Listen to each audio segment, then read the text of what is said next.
Hello, I'm Dr. Adam Scheiner, and today I'm going to talk about what are the differences between lower eyelid bags and lower eyelid festoons.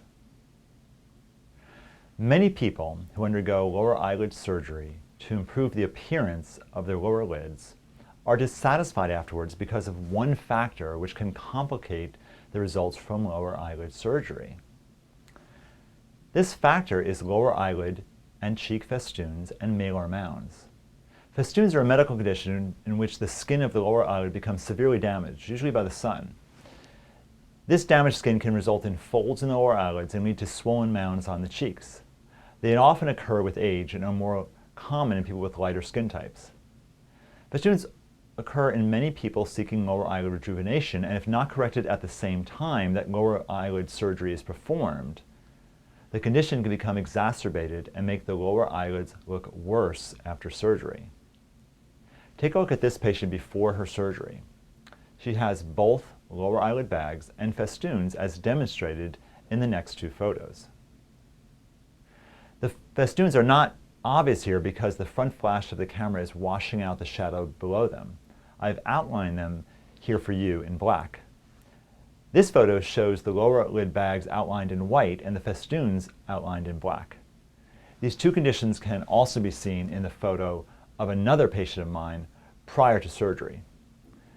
The white arrow points to the festoons, and I think you can now see the lower lid bag and the lower lid above the festoon. The reason then why many people are dissatisfied after undergoing lower eyelid surgery to improve the appearance of their lower lids is the result of two main issues. One, swelling that occurs in the face after lower eyelid surgery often accumulates in the area of the festoon in the lower eyelid region and can take a while to resolve. Two, the subconscious brain constantly looks for balance in the face, and when lower eyelid fullness and festoons exist together, they are seen to belong together, as both are usually age-related phenomena.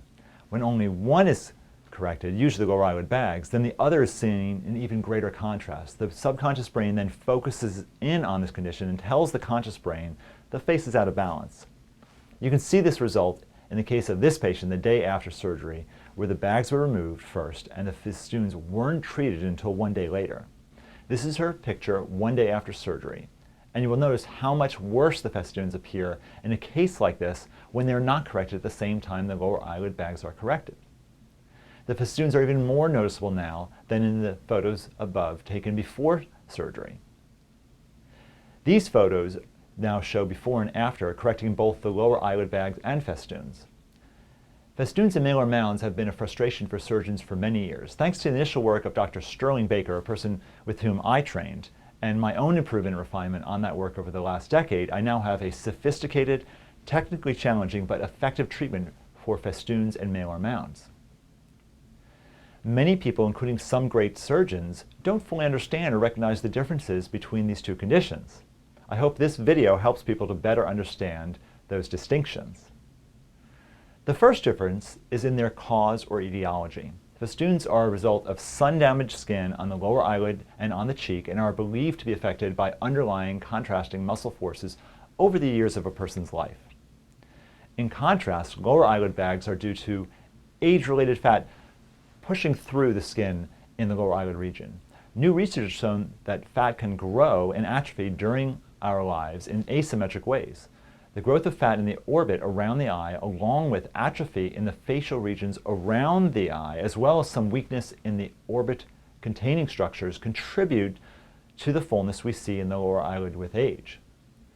For some individuals, this fat shows up at a very young age and is believed to be a result of genetic changes in development of the eye area in those individuals. The second difference is the location on the face of where they're formed. Lower eyelid festoons can be seen primarily on the cheek with some presence in the lower eyelid region. Lower eyelid bags are located directly below the lower eyelid lashes and are noted to become more prominent when someone with these bags looks upwards. Conversely, festoons are minimally affected when a person looks upwards. The third difference is the feel of these conditions when they are touched. Festoons are squishy and can be made to move side to side. Lower eyelid bags are firmer and deeper in location beneath the skin and can't be moved easily side to side when touched. It is important to understand the differences between these two conditions.